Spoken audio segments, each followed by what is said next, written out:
Quelle est la règle numéro un quand on deal avec un pervers narcissique?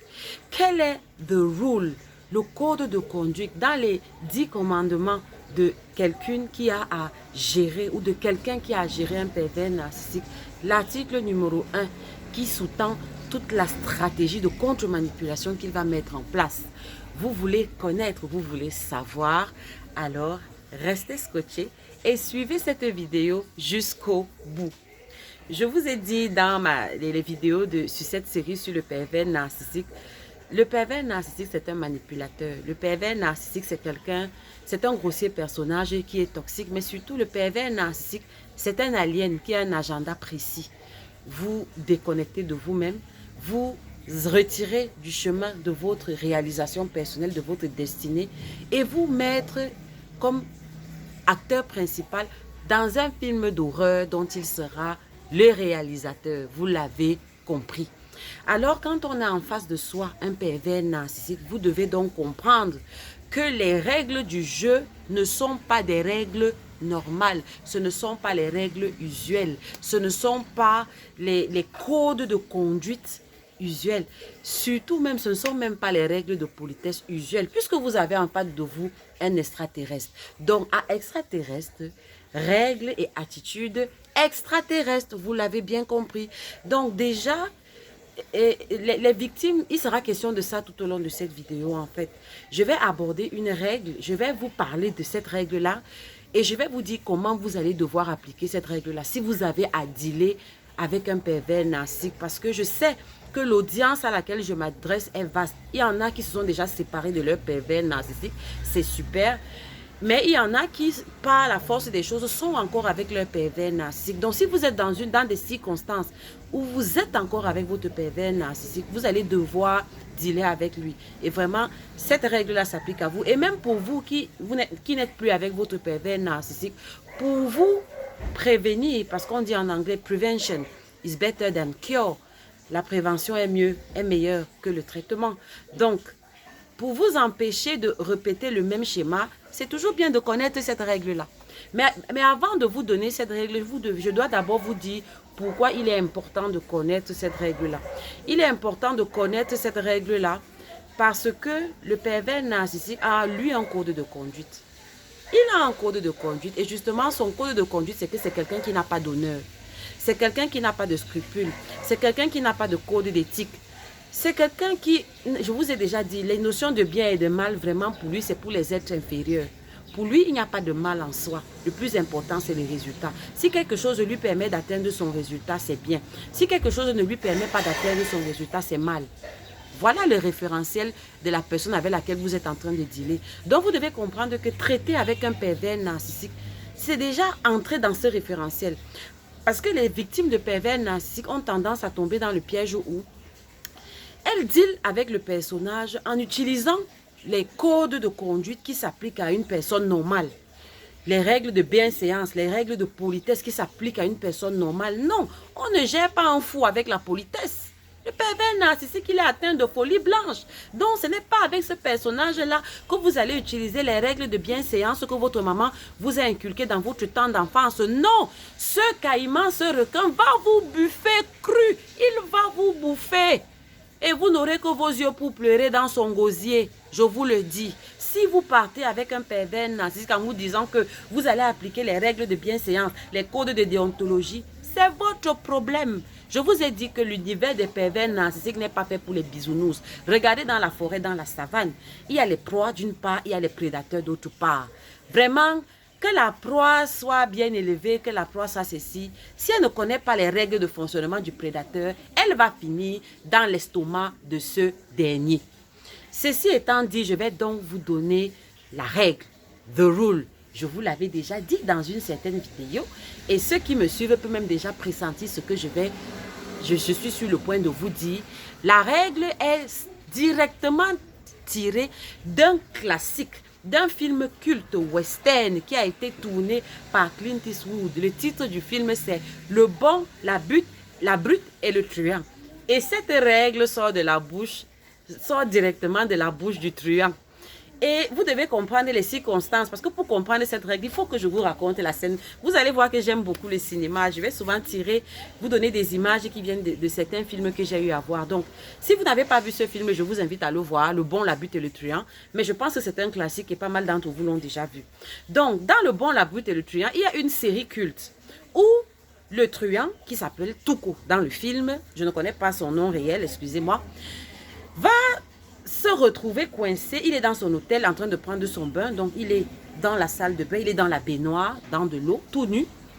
Et quelqu'un à qui il avait fait du mal dans le passé parvient à le retrouver dans sa chambre d'hôtel et fait irruption dans la douche, pointant une arme sur lui et le menaçant de le tuer. Donc, ceux qui ont vu, comme moi, cette scène du film, se sont dit, ah, cette fois-ci, les carottes sont cuites pour Tuco. Là, vraiment, ça n'est fini pour lui. Mais ça, ce n'est pas ce qui s'est passé. En fait, ce qui s'est passé, c'est que le western qui est venu agresser, qui avait l'intention de régler ses comptes à son ancien bourreau Tuco, a pointé l'arme sur lui et a commencé à lui raconter ce qu'il lui avait fait, lui raconter pourquoi il est là, quelle est la raison de l'exécution à laquelle il va procéder, ce qui l'amène. Donc il a commencé à lui raconter que tu te souviens en telle année, 1800 combien, j'étais à tel endroit, tu te souviens de la personne que tu avais rencontrée là, à qui tu avais fait ça. Voilà, c'est moi. Tu croyais que quand tu me faisais ça, ma vie était finie, machin, regarde ce que tu m'as fait, regarde la cicatrice, tu vois ce que tu m'as fait. Ok, donc aujourd'hui là, je vais te régler ton compte, je vais te rendre, tu vas sentir aujourd'hui ce qu'une victime sent. Vous comprenez un peu ce qui s'est passé? C'est-à-dire qu'en l'espace d'une seconde, on a seulement entendu, bam, un coup de pistolet qui a tiré dans l'air. Et quand on regarde, ce n'est pas Tuco, ce n'est pas le truand qui a fini de tuer. C'est celui qui avait tout le pouvoir, celui qui avait l'arme en main. C'est lui qui a fini sur le carreau, décédé.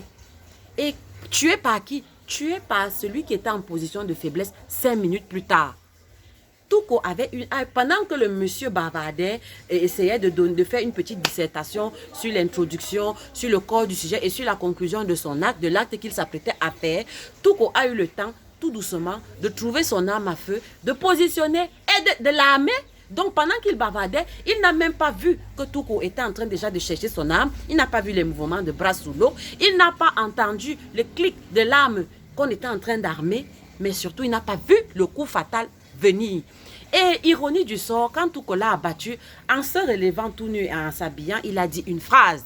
Et c'est cette règle que je vous demande de retenir en matière de pervers narcissique. Quand on tire, on ne raconte pas sa vie.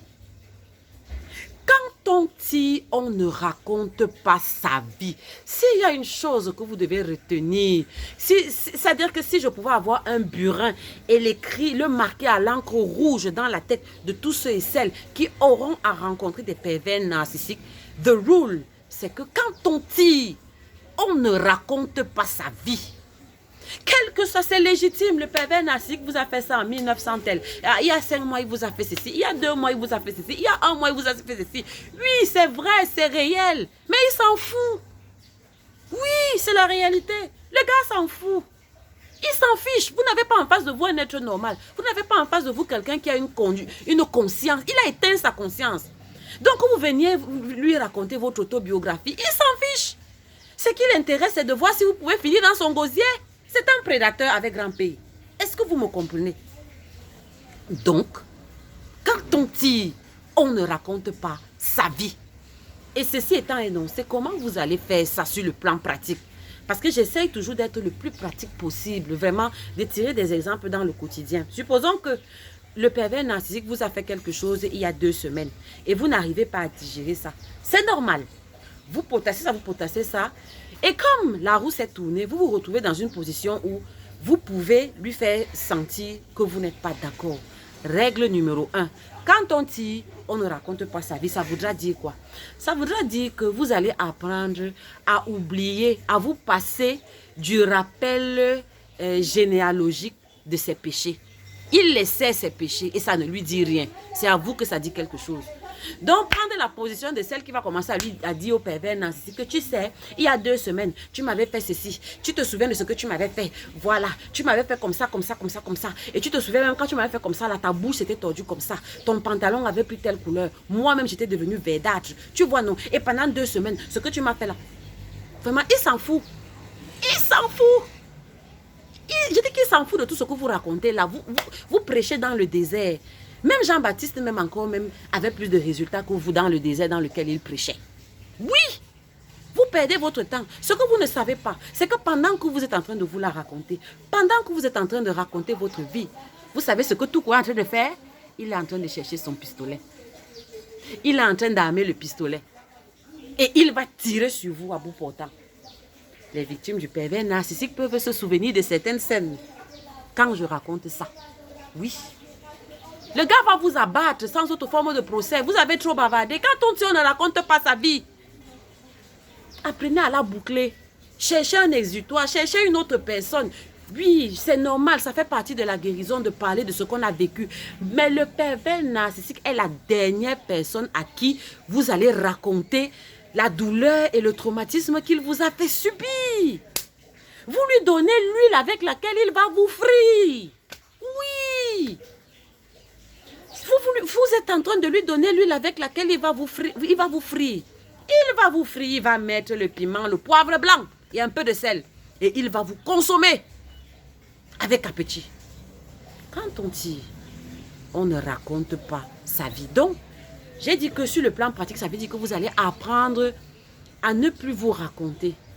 Donc, je vous avais déjà dit, bon, je ne reviens pas sur ce prérequis, qu'on ne raconte pas ses projets, ses états d'esprit, ses rêves, ce sur quoi vous êtes en train de faire. Vous ne racontez pas vos journées au pervers narcissique.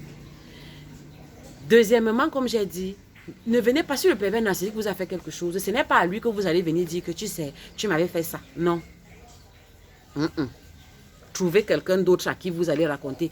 Ayez une personne de confiance à qui vous allez pouvoir déverser tout ce que, voilà, tout votre ressenti. Mais pas le pervers narcissique. Ne lui donnez pas l'huile avec laquelle il va vous frire. Troisième raison pour comment, sur le plan pratique, vous allez mettre ça en place.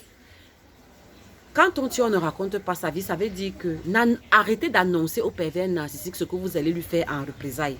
Je reviens à l'exemple de Touko. Vous voyez, son agresseur, c'est son agresseur qui était en position de supériorité, qui avait l'arme en main, armé même. Mais il a commencé à lui dire que tu sais, tu vas mourir, tu vas souffrir. Je vais tirer d'abord une balle sur ton orteil. Après, je vais tirer. Est-ce qu'on vend la peau de l'ours avant de l'avoir tué? On tue d'abord l'ours, ensuite on vend sa peau. Oui, tuez d'abord l'ours, abattez d'abord l'ours avant de vendre sa peau aux enchères. Ne commencez pas à vendre la peau du pervers narcissique aux enchères alors que vous ne l'avez même pas encore abattu. Donc ne commencez pas à dire que tu sais, comme tu me fais ça, je vais te faire ça. Tu vas voir, je vais te faire ça, je vais faire ceci, je vais faire... Vous perdez votre temps. Parce que ce que vous êtes juste en train de faire, c'est que vous êtes en poker, c'est une partie de poker. Vous êtes en train de lui monter vos cartes. Et qu'est-ce qui se passe quand l'adversaire connaît les cartes de son vis-à-vis? Il contrecarre. Et généralement, il le bat. Échec et mat.